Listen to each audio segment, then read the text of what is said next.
बिस्मिल्लाहिर्रहमानिर्रहीम सल्लु अलैहि व अलैहिल करीम। Ibn Khaldun talk show podcast channel की नई किस्त के साथ हाजिर खिदमत है। इस किस्त में सबसे पहले मैं एक छोटा सा वाक़या आपकी नज़र करना चाह रहा हूँ, तो पहले उसको हम थोड़ा सा सुन लेते हैं, फिर आगे की बात करेंगे।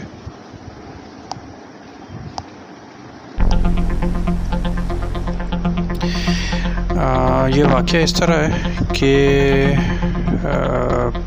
सन 1960 का ज़िक्र है कि साउथ कोरिया नाम का एक मुल्क है, वहाँ का एक वफ़द पाकिस्तान में आया और उन्होंने कहा कि जी उस वक्त के जो वज़ीर ख़ज़ाना थे महबूब हक साहब, उनसे कहा कि जी जो ये आपका जो 5 साला तरक्याती मंसूबा होता है मईशत का, वो हम आपसे सीखना चाह रहे हैं, तो हमें दे दें। अच्छा, बहरहाल वो जो साउथ कोरिया के लोग थे, उन्हें पाकिस्तान ने सिखाया, समझाया, सब पढ़ाया। वो वापस गए, उन्होंने वही जो पाकिस्तान का मंसूबा था उन्होंने अपने मुल्क में इम्प्लीमेंट किया, और आज साउथ कोरिया जो ब्रांड्स बना रहा है अपने मुल्क में, उसमें सैमसंग है, LG है और हुंडई है। ये सारे वेल नोन ब्रांड्स हैं और सैमसंग की जो प्रोडक्ट्स हैं जिसमें सैमसंग के मोबाइल फ़ोन्स भी शामिल हैं, और इस तरह LG की भी मोबाइल फ़ोन्स हैं, इलेक्ट्रॉनिक इसके और गैजेट्स हैं, प्लस जो हुंडई की गाड़ियाँ हैं। ये सारे जो ब्रांड नेम्स हैं ये साउथ कोरिया इस वक्त बना रहा है। अच्छा, इसकी शुरुआत कहाँ से हुई थी? शुरुआत हुई थी 1960 की दहाई में, जब उनका वफ़द आया था, और उस वक्त जो पाकिस्तान की तरक्की करने की शरह थी वो थी 6.8%, और ये दुनिया के बहुत से मुल्कों से ज़्यादा थी। बल्कि जो कहने वाले तो ये भी कहते हैं कि जो दुनिया की शुरू की 5 इकोनॉमीज़ थी उस वक्त उसमें ये शुमार होती थी 6.8%, यानी ये इतनी अच्छी तरक्की करने की शरह थी या परसेंटेज थी। बहरहाल वो फिर हम अपनी उस तरक्की की शरह से 6.8% से अभी कोरोना शुरू होने से पहले, यानी 2020 जनवरी में जो हमारी ग्रोथ रेट थी वो तकरीबन 1% थी मुश्किल से, और आने वाले दिनों में ये खुदा न खास्ता नेगेटिव में चली जाएगी। तो बहरहाल ये तो पाकिस्तान का सफ़र है कि पाकिस्तान जो 6.8% था 1960 की दहाई में, वो 1% पे किस तरह पहुंचा, वो एक अलग दास्तान है।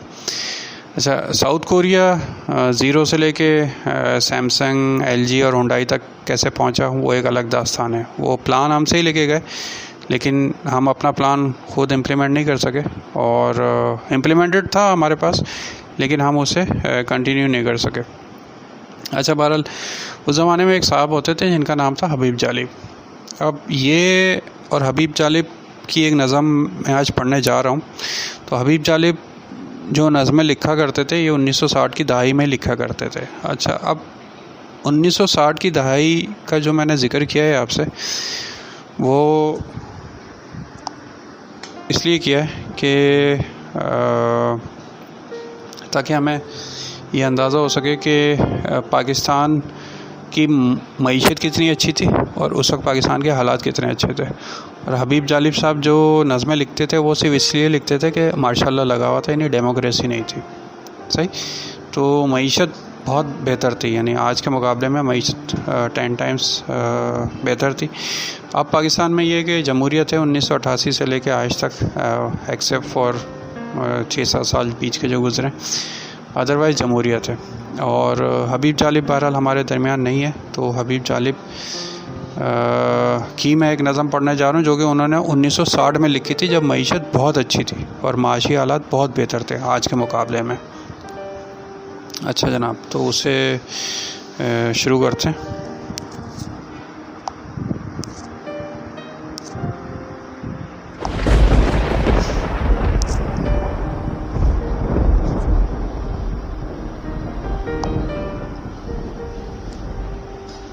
उठा रहा है जो फितने मेरी ज़मीनों में।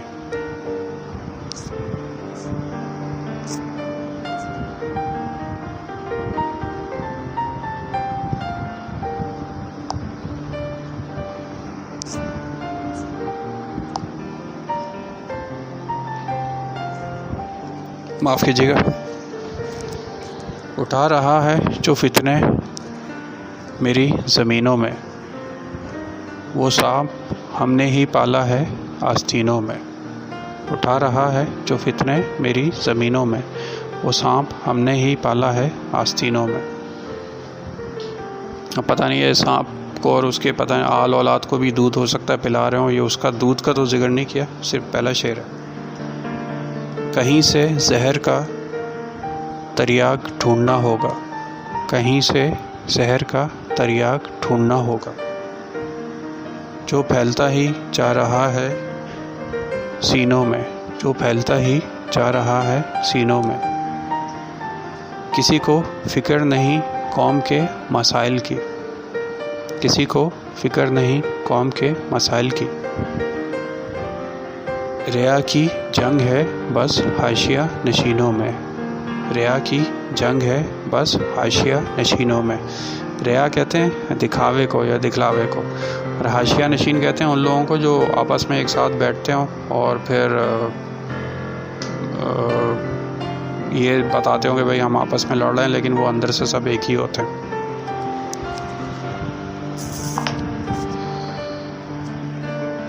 कसूरवार समझता नहीं कोई खुद को, कसूरवार समझता नहीं कोई खुद को।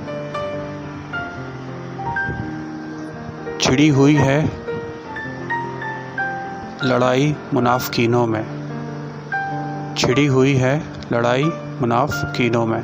यानी ये एक ऐसी लड़ाई है कि जिसमें हर शख्स दूसरे को ब्लेम कर रहा है और कोई भी जिम्मेदारी लेने पे आगे बढ़ के ज़िम्मेदारी नहीं ले रहा। अब ये जो अगला शेर है ये मुग़ल बादशाहों से इसका मतलब हम पूछेंगे, लेकिन पहले शेर पढ़ लेते। ये लोग इसको ही जमहूरियत समझते हैं, ये लोग इसको ही जमहूरियत समझते हैं कि इक़्तिदार रहे बस उनके जानशीनों में। ये लोग बस इसको ही जमहूरियत समझते हैं कि इक़्तिदार रहे बस उनके जानशीनों में। अब ये इस शेर का जो मतलब है, अगर वो मतलब समझने के लिए हो सकता है हमें मुग़ल बादशाहों, क्योंकि जो सब कॉन्टिनेंट का एरिया है पूरे जिसमें 200 करोड़ लोग रहते हैं और उर्दू ज़बान समझते हैं, तो इसको मैं इस तरह देखता हूँ कि पुराना वाला बर सग़ीर पाको हिंद और नया वाला बर सग़ीर पाको हिंद। तो जो पुराना वाला था बर सग़ीर पाको हिंद वो तो मुग़ल बादशाहों का था, और क्योंकि मुग़ल बादशाहों की हुक्मरानी थी। और जो नया वाला है वो जमहूरियत का, क्योंकि अब हर जगह जमहूरियत है, पाकिस्तान है, इंडिया है, बांग्लादेश है। तो ये बुनियादी तौर पर मुग़ल बादशाहों का फ़लसफ़ा था जो ये शेर इन्होंने पढ़ के सुनाया है। और एक दफ़ा और पढ़ लेते हैं। ये लोग इसको ही जमहूरियत समझते हैं कि इक़्तिदार रहे बस उनके जानशीनों में। अब अगर हम ये चल के पूछें बाबर से या अकबर आज़म से या शाहजहां से या अलाउद्दीन खिलजी से, तो ये शेर का मतलब वो लोग ज़्यादा बेहतर तरीके से बता सकते हैं। लेकिन बहरहाल हबीब जालबी यहाँ पे डेमोक्रेसी के लिए बात कह रहे हैं, यानी वो लोग जो जमहूरियत में रहते हैं लेकिन सोचते इस तरह। यही तो वक्त है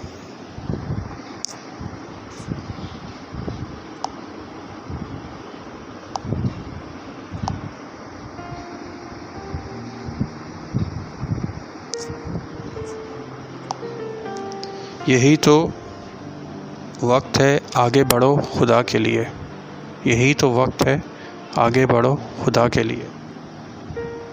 खड़े रहोगे कहाँ तक तमाश बैनों में, यही तो वक्त है आगे बढ़ो खुदा के लिए, खड़े रहोगे कहाँ तक तमाश बैनों में। यानी यह इस पूरी जो नज़म है इसका जो ख़ुलासा है हबीब जालिब साहब का, और ये लिखी थी उन्होंने 1960 में।